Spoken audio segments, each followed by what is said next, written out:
We're here in Dresden at the Bespoke Bike Show, where we've got loads and loads of rad custom bikes to see. We've got steel, we've got titanium, we've even got carbon fibre. Let's have a look.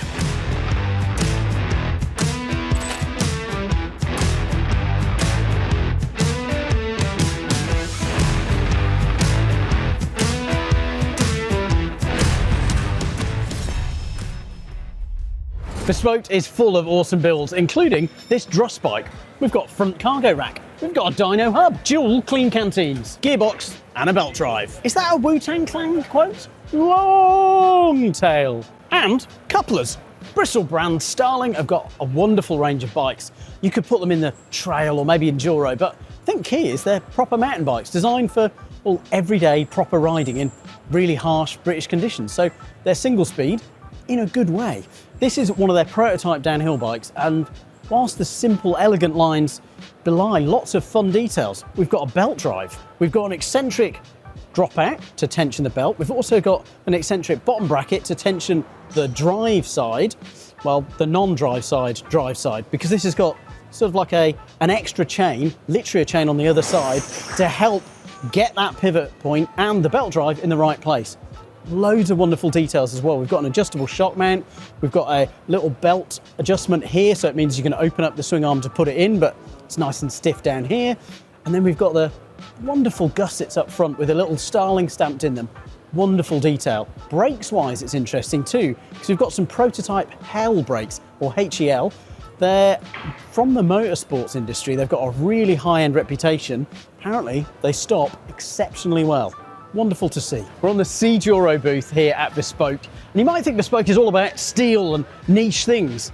Well, EMTBs aren't niche and enduro bikes aren't niche, and that's what CDuro have got. Lots of fascinating construction here. So we've got a carbon fibre bike. Again, you might not think about Bespoke being carbon fibre bikes, but it is, as we've got this wonderful example here. This is the E-Epona, which is their enduro single pivot bike, and it's also an e-bike. So this one is actually an e-bike. So we've got a Maxon motor inside here, a slightly smaller, I think it's a 400 watt-hour battery, but the weight on this is sub 20 kilos, which is really impressive. 150 mil of travel from the single pivot, 160 up front. That in itself isn't all that exciting, but how this frame is made is really impressive. So all the frames are made in Czechia, they're custom made, and that in itself is pretty cool, but how they're making the carbon fibre is really unique. So they're using filament winding. So that means they've got a mandrel core, which is the shape of the tube, and then they're winding the carbon on.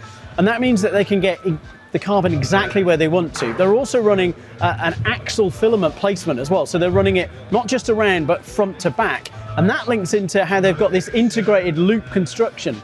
So opposed to doing tube to tube, where you're sort of cutting out the tubes, a bit like you would with aluminium, they're actually using the filament to wrap around the tubes, which makes them super strong. So all of these frame junctions, you can see this sort of looping section around here, just means they're really strong. Again, single pivot, EMTB, pretty exciting. Not what you'd expect from Bespoke, but they've got more. So this prototype is set up as, well, a downhill bike. We've got 190 mil of travel, but you can set it as an enduro bike with 170 mil of travel on the rear, and obviously you can put different forks in. It's already been raced at the EDR, which is impressive in itself.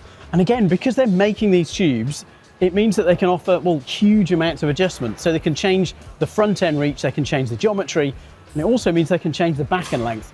Talking to the guys here from CDuro, they're looking at offering different options for front end length and rear end length. So you've got loads of customization.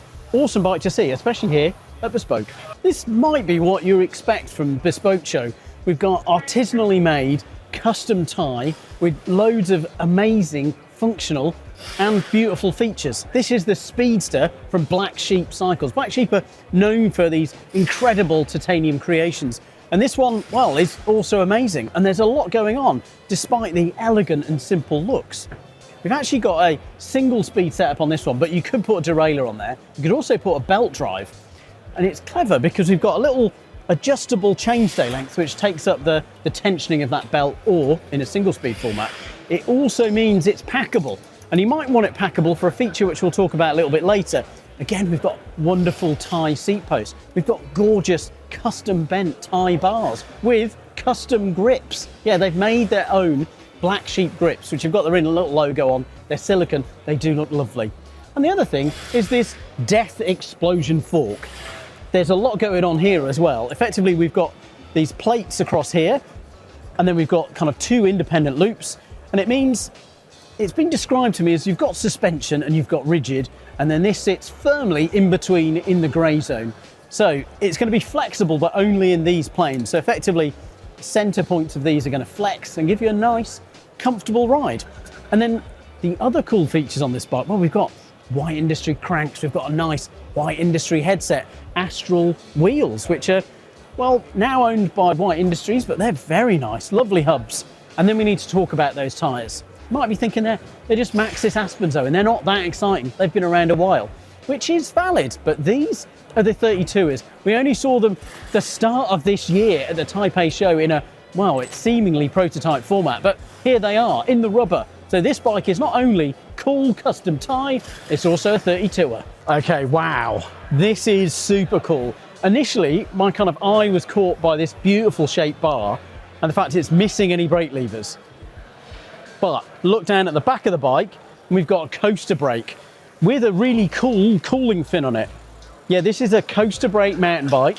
It's 29er, it's full suspension. It's got 70 mil of travel via a flex plate. And initially I was kind of like, I was very confused. I was like, how can you have suspension but with no chain tensioning? But because of this flat plate titanium setup, it can just flex in the right place. So the chain tension isn't too affected.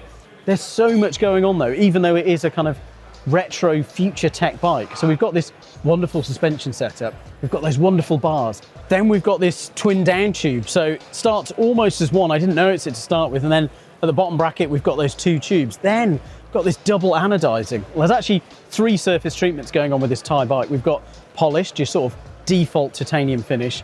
There's then sort of sand or, well, media blasted, so it's got this nice sort of matte finish. And then we've got 2 lots of anodizing. First, we've got this nice root beer color, and then we've got this deeper second, well, not really coat, but second anodizing of the blue. So much detail in what is effectively a super simple kind of clunker vibe bike. We've got this remote lever, well, not that remote, for the dropper post. And then if you're of a certain age, a classic saddle, a turbo. So much fun on this bike. Teutonic Titans of Tech. Yes, we're on the Tune booth. And Tune are known for making really incredibly lightweight parts, from hubs to stems to their very iconic Speed Needle saddle. We've got something new here, and that's one of the engineers at Tune's own custom bike. They've used it to help develop parts and actually ride, because the folks at Tune ride their bikes a lot. On this bike, we've also got the new XC wheels, which are very, very nice. They're being built in collaboration with Duke. Duke make those rims for, well, lots and lots of races, Kate Courtney included. Yeah, so many nice details on, apparently his 11th frame, but yeah, this is his first suspension bike, loads of cool tech. Might not ever become a real thing for Tune to make bikes, but there's still so many amazing parts, and there's a few more cool things from Tune as well. Tune are famous for their hubs. I remember working for a pro team that used Tune hubs, stickered up and coloured up as someone else's, for race day wheels because they were so light. They've got a new iteration, it was out earlier this year. We've got the nicely named Nano and Micro. Very similar hubs, but with subtle differences. So we've got straight pull spokes on this one, J-bend on this one, and then there's some other nods to lightweight details. So they're both centre lock, but this one has got a machine down centre lock to save even more weight. There's a lighter one as well, which could be used for XC. It's really designed for road, but yeah, nice to see some really nice blingy hubs. This is a Sour Bicycles pasta party. To you, if you're vintage enough, as I am, it looks a lot like a Kona, and that's because, well, it's been inspired by a lava dome. So even the graphics up here say pasta dome instead of lava dome. Loads of lovely details. Once you start looking closely at this wonderful frame, well, there's lots of nice, like, custom tubing here. There's a signature seat clamp that Sour are so famous for. We've got really nice dropouts. We've got an eccentric bottom bracket, so you could run this as a single speed. Whilst you're looking at that bottom bracket, you might notice the fool's eye cranks, and you might be thinking, what the heck are those? Okay, this is a bit of a joke. These are made by Cybercycle, and they're made in a similar style to the bullseye cranks of old.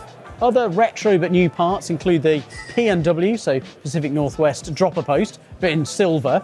And we've also got a Cybercycle stem designed to look like the Kona Velocity one from back in the day. It's got a pull clamp on the face. We've got wonderful Manitou forks here with retro graphics, which I think are like the Manitou 2 forks. Correct me in the comments where I'm wrong. A wonderful example of a near custom bike that you could actually go and buy. I chatted to Sound Cycles and they were happy that you could ask and request for one with these decals and with this build kit. So if you're keen, get busy.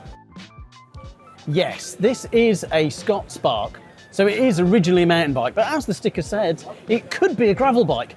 This is a reimagining of a bike to a completely new level, and it's by somebody that can, well, it's the only person that can do it. Dangerholm, the Swedish amazing mechanic, has developed yet another mind-blowing bike. Lots going on here, so it's not just simply some drop bars and some aero wheels. No, it's been redesigned. So we've got a really big chainring. That's normally a kind of pinch point on dropouts with converting mountain bikes to gravel bikes, as you can't get the chainring size in. But you can on this, because this whole swing arm has been redesigned and rebuilt.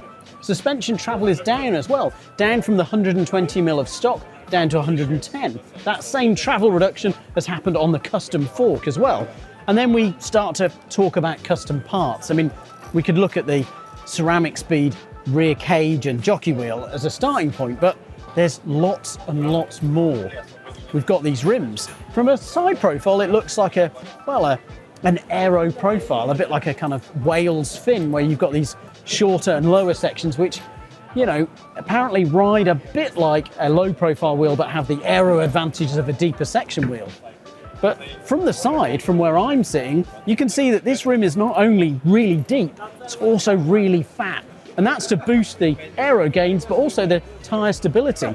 And working our way up, we've got this incredible Dangerholm seat post. So we've seen these on some of the World Cup race bikes. Well, Dangerholm, the products, I've not seen this fixed one. Apparently this weighs just 83 grams. We've got the MC FK saddle. We've got carbon rails. We've got, well, a carbon top. It is super light. And then, well, things get more complicated and probably more diverse. But remember, this could be a gravel bike. And here we are. We've got this incredible one-piece bar stem combo from Dangerholm. It has been optimized for this bike. So we've got the right width, slightly different flare and slightly different drop. It's kind of mind-blowing. I mean, I think it's incredible. I think it's amazing. What are your thoughts? Is this the future of gravel? Wow, my brain is fizzing. Just so many incredible custom bikes and so many different materials. We've got carbon fiber, we've got steel, we've got, oh, titanium as well. I mean, the forks that we saw on some of the bikes were wild in terms of lots of travel, and then just so much innovation. I know I've got my favourites. Maybe I'm a little bit biased, but let me know what your favourites are. What was your favourite material? And we've got much more coming in the next video tomorrow.